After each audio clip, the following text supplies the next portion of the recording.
ஓம் சாந்தி. 17/5/2020 அவ்யக்த Bapdada. Revise date 13/1/86. இந்த முரளில பாபா, எனக்கு ஆன்மீக குஷி இருக்கிறதா, அழியாத குஷி இருக்கிறதா, அந்த உள்ளார்ந்த குஷி எவ்வளோ இருக்கிறது என்று சூக்ஷ்ம செக்கிங் செய்துக்க சொல்றார். நம்ம எதற்காக இங்கே வந்தோம்? அழியாத பிராப்திகள் அடைவதற்காக தானே. ஆகையால எதற்காக வந்தோம், எங்கு போகணும், எங்கே போயிட்டு இருக்கிறோம், இதை செக் பண்ண சொல்றார். எல்லைக்கு உட்பட்ட விஷயங்கள் வேண்டாம் என்று தானே எல்லாத்தையும் விட்டுட்டு பாபா குழந்தைகளா மாறினீங்க. இங்கேயும் அந்த எல்லைக்கு உட்பட்ட விஷயங்களே பிடிச்சிட்டு இருந்தீங்கன்னா எல்லையற்ற விஷயங்களை எப்போ அனுபவம் செய்வீங்க? அந்த உயர்ந்த அழியாத குஷி இருந்தது என்றால் பாபா சொல்றார், எந்த கம்ப்ளைண்ட்ஸும் இருக்காது. எனக்கு இந்த சேவையினுடைய வாய்ப்பு கிடைக்கல, எனக்கு அன்பு கிடைக்கல, எனக்கு மரியாதை கிடைக்கல, இந்த கம்ப்ளைண்ட்ஸ் எல்லாம் இருக்கவே இருக்காது. ஏன் அப்படின்னா, அழியாத குஷி நமக்குள்ள இருந்தது என்றால் மற்றவர்களிடமிருந்து கூட சதா குஷியின் ஆசீர்வாதங்கள் அவசியம் கிடைத்து கொண்டே இருக்கும். பாப் தாதா மற்றும் நிமித்தமாக இருக்கக்கூடிய பெரியவங்கள் மூலம் அன்பின் ஆசீர்வாதங்கள் அலௌகீக ஆன்மீக குஷியின் கடலில் ஆடுகின்ற அனுபவம் செய்விக்கும். ஆகையால நம்ம சரியான ட்ராக்ல போயிட்டு இருக்கிறோமா, என்ன குறிக்கோள் போய் சேரணும் இல்லையா, பாதை கரெக்டானதாக இருக்கிறதா, இல்லை பாதை மாறி போயிட்டு இருக்கிறோமா என்று நல்லா இந்த முரளியில உணர வைத்திருக்கிறார். முரளியின் தலைப்பு பிராமண வாழ்க்கை சதா எல்லையற்ற மகிழ்ச்சி நிறைந்த வாழ்க்கை. இன்று பாப் தாதா தன்னுடைய ஹோலி மற்றும் ஹாப்பி அன்ன பறவைகளின் சபையை பார்த்து கொண்டிருக்கிறார். அதாவது தூய்மையான மகிழ்ச்சியான அன்ன பறவைகளின் சபையை பார்த்து கொண்டிருக்கிறார். அனைவரும் தூய்மையின் கூடவே மகிழ்ச்சியாகவும் சதா இருக்கிறீர்களா? ஹோலி என்றால் தூய்மையின் வெளிப்படையான அடையாளம். ஹாப்பி என்றால் குஷி சதா வெளிப்படையான ரூபத்தில் தெரியும். ஒருவேளை குஷி இல்லை என்றால் அவசியம் ஏதோ தூய்மையற்ற நிலை இருக்கிறது என்று அர்த்தம். அதாவது எண்ணம் அல்லது கர்மம் யதார்த்தமாக இல்லை, ஆகையால் குஷியும் இல்லை. தூய்மையற்ற நிலை என்று 5 விகாரங்களுக்கு மட்டும் சொல்லப்படுவதில்லை. ஆனால் முழுமையான ஆத்மாக்களுக்கு, தேவாத்மா ஆகக்கூடியவர்களுக்கு யதார்த்தமற்ற வீணான சாதாரண எண்ணம் சொல் செயல் இருந்தது என்றால் அதுவும் முழுமையான தூய்மை என்று சொல்ல முடியாது. முழுமையான நிலையின் அருகில் வந்து கொண்டிருக்கிறீர்கள். ஆகையால் இந்த நேரத்தின்படி வீணான மற்றும் சாதாரண கர்மமும் இருக்கக்கூடாது. இந்த விஷயத்தில் செக்கிங் மற்றும் சேஞ்ச் தேவை. எந்த அளவிற்கு சக்திசாலியான மற்றும் உயர்ந்த எண்ணம் சொல் செயல் இருக்குமோ அந்த அளவிற்கு சதா குஷியின் ஜொலிப்பு, அதிர்ஷ்டத்தின் பொழிவு அனுபவமாகும். மேலும் பிறருக்கும் அனுபவம் செய்விப்பீர்கள்.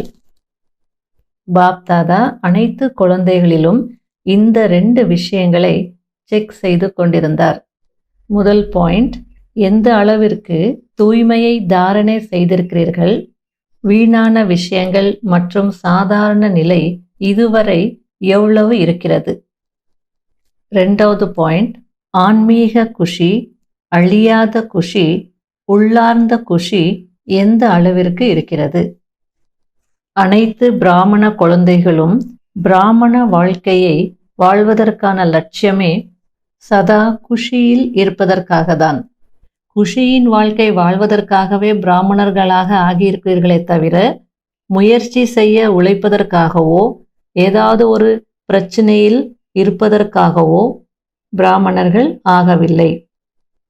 ஆன்மீக உள்ளார்ந்த குஷி அல்லது அத்தீந்திரிய சுகம் எது முழு கல்பத்திலும் அடைய முடியாதோ அதை அடைவதற்காக பிராமணர்கள் ஆகியிருக்கிறீர்கள். ஆகையால் செக் செய்து கொள்ளுங்கள், என்னுடைய குஷி ஏதாவது சாதனங்களின் ஆதாரத்தில் இருக்கிறதா, எல்லைக்கு உட்பட்ட பிராப்திகளின் ஆதாரத்தில் இருக்கிறதா, அல்லது கொஞ்ச நேரத்தின் வெற்றியின் ஆதாரத்தில் இருக்கிறதா, மரியாதை, பேர், புகழின் ஆதாரத்தில் இருக்கிறதா? மனதின் எல்லைக்கு உட்பட்ட இச்சைகளின் ஆதாரத்தில் இருக்கிறதா? அல்லது இதுதான் பிடிக்கும் என்ற ஆதாரத்தில் இருக்கிறதா? அதாவது இந்த மனிதர்தான் பிடிக்கும், இந்த இடம்தான் பிடிக்கும், இந்த வசதிதான் பிடிக்கும் என்று மனதிற்கு பிடித்ததின் ஆதாரத்தில் குஷி அடையவில்லை தானே? இதன் ஆதாரத்தில் குஷி அடைகிறீர்கள் என்றால் அது ஒன்றும் வாஸ்தவமான குஷி இல்லை, அழியாத குஷி இல்லை. ஆதாரம் ஆடுகிறது என்றால் குஷியும் ஆடிவிடும். இந்த மாதிரி குஷி அடைவதற்கு ஒன்றும் நீங்கள் பிராமணர்கள் ஆகவில்லை. அல்பகால பிராப்திகளின் மூலம் குஷி அடைவது இது உலகத்தினரிடமும் இருக்கிறது. சாப்பிடுங்கள், குடியுங்கள், மகிழ்ச்சியாக கொண்டாடுங்கள், இதுதான் அவர்களுடைய ஸ்லோகன். ஆனால் அந்த அல்பகால ஆதாரம் இல்லாமல் போனால் குஷியும் இல்லாமல் போய்விடும். இதுபோல பிராமண வாழ்க்கையிலும் இந்த ஆதாரங்களின் அடிப்படையில் குஷி பிராப்தியாகிறது என்றால் அவர்களுக்கும் உங்களுக்கும் என்ன வித்தியாசம் இருக்கிறது? குஷியின் கடலின் குழந்தைகள் ஆகியிருக்கிறீர்கள் என்றால் ஒவ்வொரு எண்ணத்திலும் ஒவ்வொரு நொடியும் குஷியின் அலைகளில் ஆடக்கூடியவர்கள், சதா குஷியின் களஞ்சியமாக இருக்கிறீர்கள். இந்த நிலைக்கு தான் தூய்மையான மற்றும் மகிழ்ச்சியான அன்னப்பறவையின் நிலை என்று சொல்வார்கள். பாப் தாதா பார்த்து கொண்டிருந்தார். எல்லைக்கு உட்பட்ட ஆதாரங்கள் இல்லாமல் சதா உள்ளார்ந்த குஷியில் இருப்பதற்கான லட்சியம் என்ன இருக்கிறதோ அந்த லட்சியத்தில் இருந்து மாறி எல்லைக்குட்பட்ட பிராப்திகள் என்ற சின்ன சின்ன தெருக்களில் மாட்டிக்கொள்ளும் காரணத்தினால் நிறைய குழந்தைகள் லட்சியம் அல்லது குறிக்கோளில் இருந்து தூர விலகி விடுகிறார்கள். ஹைவே அதாவது நெடுஞ்சாலையை விட்டுவிட்டு தெருக்களில் மாட்டிக்கொள்கிறார்கள். தனது லட்சியம் குஷியை விட்டுவிட்டு எல்லைக்கு உட்பட்ட பிராப்திகளின் பின்னால் சென்று விடுகிறார்கள். இன்று பெயர் கிடைத்தது, அல்லது இன்று வேலை முடிந்தது, அல்லது இன்று ஆசை பூர்த்தியானது, இச்சை பூர்த்தியானது என்றால் குஷி இருக்கிறது. மனதிற்கு பிடித்தமானது நடந்தது, எண்ணங்கள் நிறைவேறியது என்றால் மிகுந்த குஷி இருக்கும். சிறிது குறை இருந்தாலும் உயர்ந்த லட்சியத்தை அங்கேயே விட்டு விடுகிறார்கள். லட்சியம் எல்லைக்குட்பட்டதாக ஆகிவிடுகிறது. ஆகையால் எல்லையற்ற அழியாத குஷியிலிருந்து விலகி விடுகிறார்கள். ஆகையால் பாப்தாதா குழந்தைகளை இதற்காகத்தான் பிராமணர்கள் ஆனீர்களா என்று கேட்கிறார். இந்த ஆன்மீக வாழ்க்கையை இதற்காக ஏற்றுக்கொண்டீர்களா? அதாவது அந்த எல்லைக்கு உட்பட்ட பிராப்திகளுக்காக, அந்த எல்லைக்கு உட்பட்ட பிராப்திகளுக்காக தான் ஏற்றுக்கொண்டீர்கள் என்றால் அது சாதாரண வாழ்க்கை என்றே சொல்லலாம், உயர்ந்த வாழ்க்கை என்று சொல்ல முடியாது. எந்த ஒரு காரியத்தை செய்தாலும் அது எவ்வளோ பெரிய சேவையின் காரியமாக கூட இருக்கலாம். ஆனால் எந்த சேவை உள்ளார்ந்த குஷி, ஆன்மீக ஆனந்தம், எல்லையற்ற பிராப்திகளிலிருந்து உங்களை கீழே கொண்டு வருகிறதோ, அதாவது எல்லைக்கு உட்பட்ட நிலைக்கு கொண்டு வருகிறதோ, அதாவது இன்று ஆனந்தம், நாளை குழப்பம், இன்று குஷி, நாளை வீணான பிரச்சனைகளில் ஆழ்த்துகிறதோ, குஷியிலிருந்து வஞ்சித்து விடுகிறதோ, அப்படிப்பட்ட சேவையை விட்டு விடுங்கள். ஆனால் குஷியை விட்டு விடாதீர்கள். உண்மையான சேவை சதா எல்லையற்ற நிலையின், எல்லையற்ற குஷியின் அனுபவம் செய்ய வைக்கிறது. ஒருவேளை அந்த மாதிரியான அனுபவங்கள் இல்லை என்றால் அது கலப்பட சேவை, உண்மையான சேவை இல்லை. சதா சேவையின் மூலம் சுய முன்னேற்றம், சுய பிராப்திகள், திருப்தி மற்றும் மகான் தன்மையின் அனுபவங்கள் ஆக வேண்டும் என்ற லட்சியம் வையுங்கள். எங்கு திருப்தியின் மகான் தன்மை இருக்குமோ அங்கு அழியாத பிராப்திகளின் அனுபவமும் இருக்கும். சேவை என்றால் மலர் தோட்டத்தை பசுமையாக ஆக்குவது.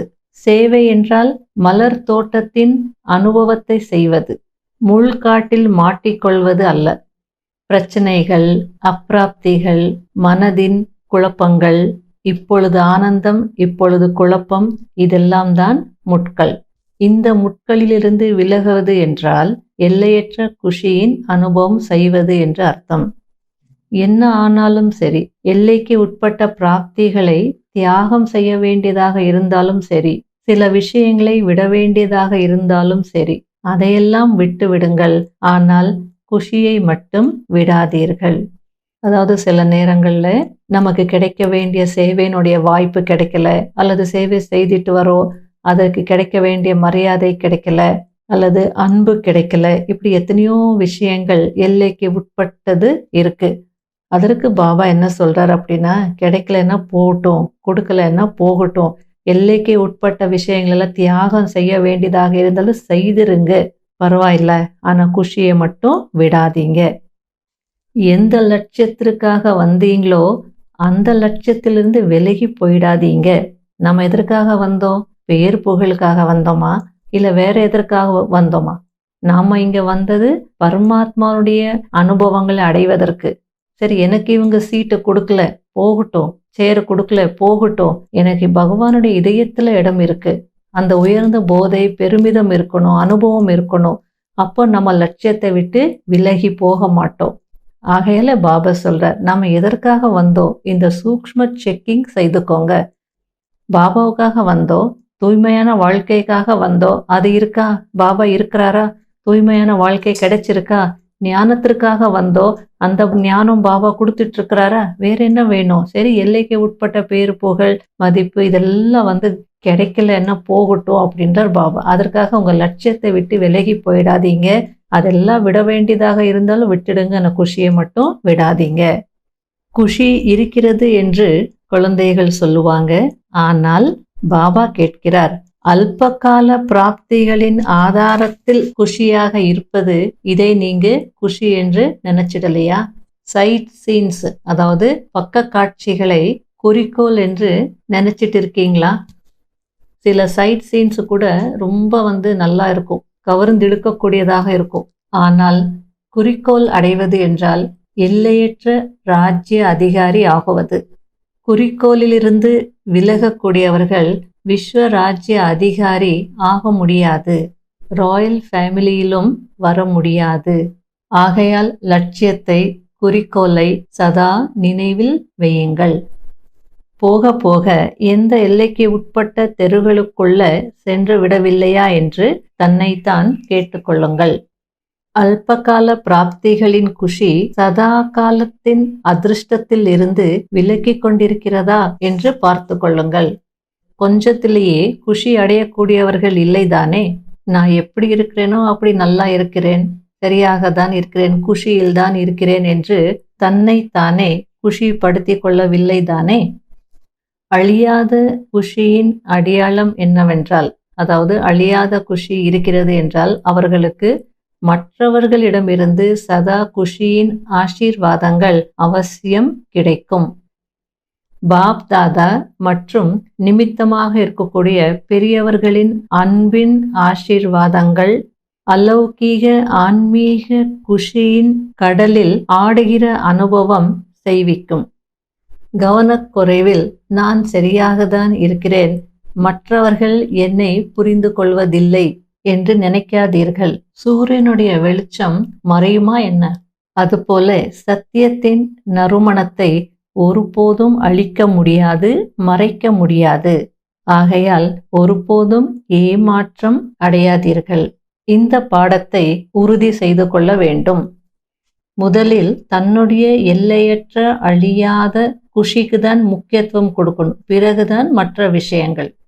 எல்லையற்ற குஷி, சேவை அல்லது அனைவரின் அன்பு, அனைவர் மூலம் அழியாத மரியாதை கிடைப்பதன் அதிர்ஷ்டம், அதாவது உயர்ந்த பாக்கியம் தானாகவே அனுபவம் செய்விக்கிறது. அதாவது பாபா என்ன சொல்ல வரார் என்றால், எல்லையற்ற குஷி முக்கியமானது. அந்த குஷி இருந்தது என்றால் நீங்க திருப்தியா இருப்பீங்க, உங்களுக்கு தேவையான சேவை கிடைக்கும், எல்லாருடைய அன்பும் கிடைக்கும், அழியாத மரியாதையும் கிடைக்கக்கூடிய அதிர்ஷ்டம் உங்களுக்கு கிடைக்கும், உயர்ந்த பாக்கியம் கிடைக்கும். எல்லாமே இந்த எல்லையற்ற குஷி அனுபவம் செய்விக்கிறது. ஆகையால இது கிடைக்கல அது கிடைக்கலன்னு அல்பகால விஷயங்களுக்கு பின்னாடி போய் மனம் உடைஞ்சு போகிறதுக்கு பதிலாக எல்லையற்ற குஷியை நீங்க அடைகிறதுக்கு முயற்சி பண்ணுங்க. அப்போ அதுல இந்த விஷயங்கள் எல்லாமே அடங்கிடும். ஆகையால பாபா சொல்றார், யார் குஷியாக இருக்கிறார்களோ அவர்கள்தான் அதிர்ஷ்டசாலிகள். எந்த உழைப்பும் இல்லாமல், எந்த இச்சை அல்லது எதையும் கேட்காமலேயே அனைத்து பிராப்திகள் கிடைக்க வேண்டும். இந்த பாடத்தை பக்கா செய்தீர்களா? வந்தது எதற்காக, எங்க போகணும், எங்க போயிட்டு இருக்கீங்க என்று பாபா பார்க்கிறார். எல்லைக்கு உட்பட்ட விஷயங்களை விட்டுட்டு இங்க வந்தீங்க, இங்கேயும் வந்து எல்லைக்கு உட்பட்ட விஷயங்கள்லயே போகணும்னு நினைச்சீங்கன்னா எல்லையற்ற அனுபவங்களை எப்போ செய்வீங்க? பாப்தாதாவிற்கும் குழந்தைகள் மீது அன்பு இருக்கிறது தானே. குழந்தைகள் மீது இரக்கம் இருக்கிறது என்று சொல்ல முடியாது. ஏனென்றால் நீங்கள் ஒன்றும் யாசிப்பவர்கள் அல்ல, வள்ளல் மற்றும் உருவாக்கக்கூடியவரின் குழந்தைகள். துக்கத்தில் இருப்பவர்களை பார்த்துதான் இரக்கப்படுவாங்க. ஆனால் நீங்களோ சுகஸ்வரூபமானவர்கள், சுக வள்ளலின் குழந்தைகள். இப்போ புரிஞ்சதா என்ன செய்ய வேண்டும் என்று? பாப்தாதா இந்த ஆண்டு மீண்டும் மீண்டும் விதவிதமான விஷயங்களுக்கு கவனம் கொடுக்க வைக்கிறார். இந்த ஆண்டு விசேஷமா சுய சேவையின் மீது கவனம் வைப்பதற்காக நேரம் கொடுக்கப்பட்டு கொண்டிருக்கிறது. உலகத்துல இருக்கக்கூடியவர்கள் சாப்பிடுங்கள், குடியுங்கள், மகிழ்ச்சி கொண்டாடுங்கள் என்று மட்டுமே சொல்கிறார்கள். ஆனால் பாப்தாதா சொல்கிறார், சாப்பிடுங்கள் மற்றும் சாப்பிட வையுங்கள், மகிழ்ச்சியில் இருங்கள் மற்றும் மகிழ்ச்சியில் கொண்டு வாருங்கள். நல்லது. சதா அழியாத எல்லையற்ற குஷியில் இருக்கக்கூடியவர்களுக்கு ஒவ்வொரு கர்மத்திலும் தான் அதிர்ஷ்டசாலி என்று அனுபவம் செய்யக்கூடியவர்களுக்கு சதா அனைவருக்கும் குஷியின் பொக்கிஷத்தை பகிர்ந்து கொடுக்கக்கூடியவர்களுக்கு சதா குஷியின் நறுமணத்தை பரப்பக்கூடியவர்களுக்கு சதா குஷியின் ஊக்கம் உற்சாகம் என்ற அலைகளில் ஆடக்கூடியவர்களுக்கு சதா குஷியின் ஜொலிப்பில் மற்றும் பொலிவில் இருக்கக்கூடியவர்களுக்கு உயர்ந்த லட்சியத்தை அடையக்கூடிய உயர்ந்த ஆத்மாக்களுக்கு பாப் தாதாவின் சதா ஹோலி மற்றும் ஹாப்பியாக இருப்பதற்கான அன்பு நினைவுகள் மற்றும் வணக்கம். வரதானம்: சதா பகவான் மற்றும் பாக்கியத்தின் நினைவில் இருக்கக்கூடிய மிக உயர்ந்த பாக்கியவான் ஆகுங்கள். சங்கம யுகத்தில் சைத்தன்ய ரூபத்தில் பகவான் குழந்தைகளுக்கு சேவை செய்து கொண்டிருக்கிறார். பக்தி மார்க்கத்துல அனைவரும் பகவானுக்கு சேவை செய்கிறார்கள். ஆனால் இங்கு உயிரோட்டமான வருங்கால தேவதைகளுக்கு சுயம் பகவான் சேவை செய்கிறார். அமிர்த வேளையில் எழுப்புகிறார், போக் ஊட்டுகிறார், தூங்க வைக்கிறார். பாட்டு கேட்டுட்டே தூங்கக்கூடிய மற்றும் பாட்டு கேட்டுட்டு எழுந்திருக்கக்கூடிய இப்படிப்பட்ட செல்லமான அல்லது மிக உயர்ந்த பாக்கியசாலிகள் நாம் பிராமணர்கள். இந்த பாக்கியத்தின் குஷியில் சதா ஆடிக்கொண்டே இருங்கள். தந்தைக்கு செல்லமானவர்களாக மட்டும் ஆகுங்கள், மாயாவுக்கு அல்ல. யார் மாயாவுக்கு செல்லமானவர்கள் ஆகிறார்களோ அவர்கள் மிகவும் சேட்டை செய்வார்கள். ஸ்லோகன்: தனது மலர்ந்த புன்சிரிப்பு முகத்தின் மூலம் அனைத்து பிராப்திகளின் அனுபவத்தை செய்விப்பதுதான் உண்மையான சேவையாகும். இன்று வேர்ல்டு மெடிடேஷன் டே. ஆகையால 6:30 மணிலிருந்து 7:30 மணி வரைக்கும் உலகத்திற்காக, உலகத்தின் அமைதிக்காக அனைவரும் யோகா செய்யணும். இந்த யோகத்திற்கான சுமான்: நான் அனைத்து பிராப்திகளினால் நிரம்பிய மிக உயர்ந்த பாக்கியவான் ஆத்மா. அன்பு கடல் தந்தையின் அன்பு கிரணங்கள் எனக்குள் அடங்கிக் கொண்டிருக்கிறது.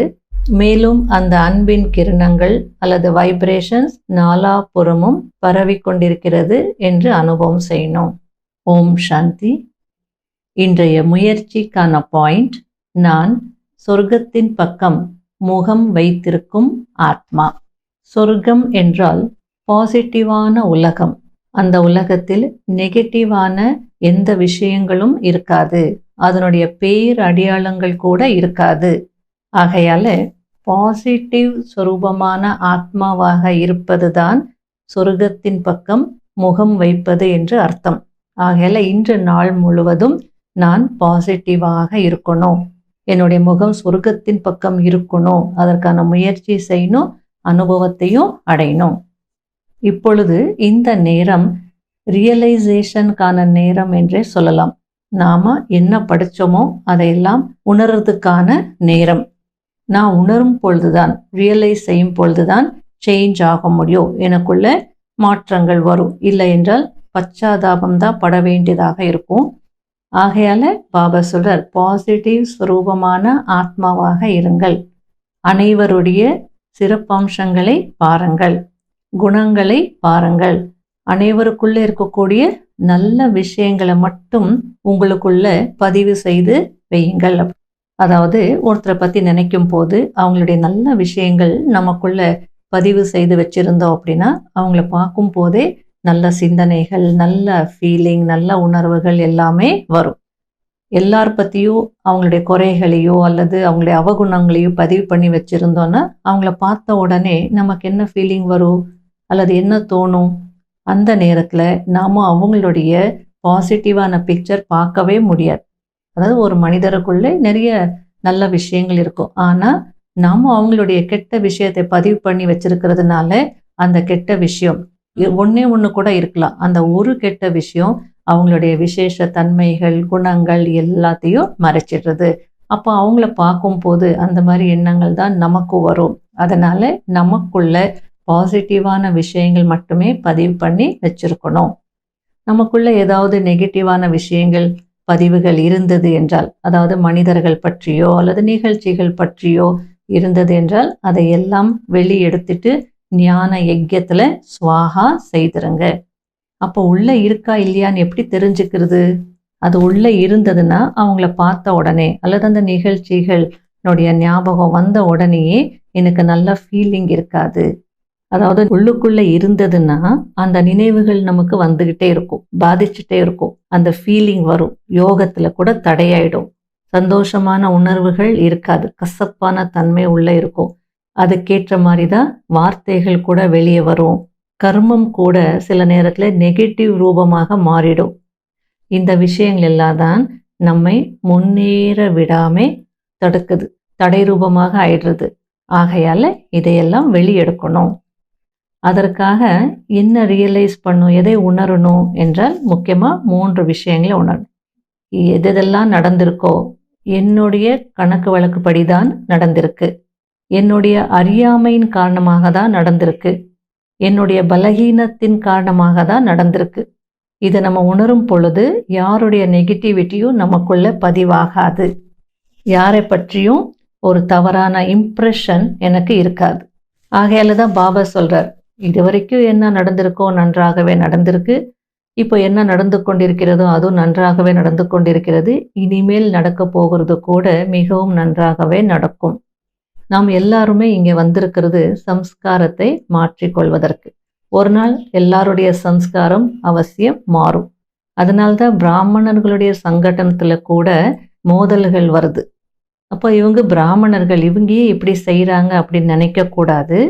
அந்த மாதிரி நேரத்தில் நம்முடைய சிந்தனை எப்படி இருக்கணும் அப்படின்னா பாசிட்டிவாக இருக்கணும். இது சம்ஸ்கார மோதல் அல்ல, இந்த சம்ஸ்காரம் ஒருவரை இன்னொருவர் மூர்த்தியாக ஆக்கக்கூடிய ஒரு ஒளி என்று தான் நினைக்கணும். அப்போ எனக்கு தானே நன்மை. நல்ல சிலையை செதுக்குனாங்கன்னா அதோடைய வேல்யூ அதிகம், அப்போ எனக்கு தானே வேல்யூ அதிகமாகும்.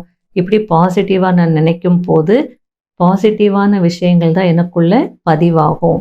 தேடணும், அது வெளியில் தெரியாது, தேடணும். தேடி அந்த ஒரு லட்சியம் இருக்கணும், பாசிட்டிவான விஷயங்கள் மட்டுமே நான் பதிவு செய்துக்கணும் அப்படின்றத முயற்சி செய்தால் கண்டிப்பாக முடியும். ஆகையால் இன்று நாள் முழுவதும் பாசிட்டிவாக இருக்கணும், பாசிட்டிவ் ஸ்வரூபத்தில் இருக்கணும், சொர்க்கத்தின் பக்கம் முகம் வைத்திருக்கணும்.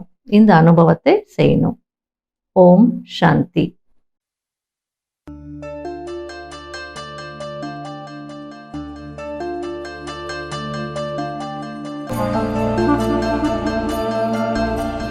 திரும்புதே அந்த திருநாள் மீண்டும், கடவுளே அது நீ வந்த நேரம், கலியுகம் இது விடை பெறும் காலம், சத்திய யோகமது நிலை பெறும் நேரம் கல்ப கல்பமாய் சந்திப்போம் நாமும்.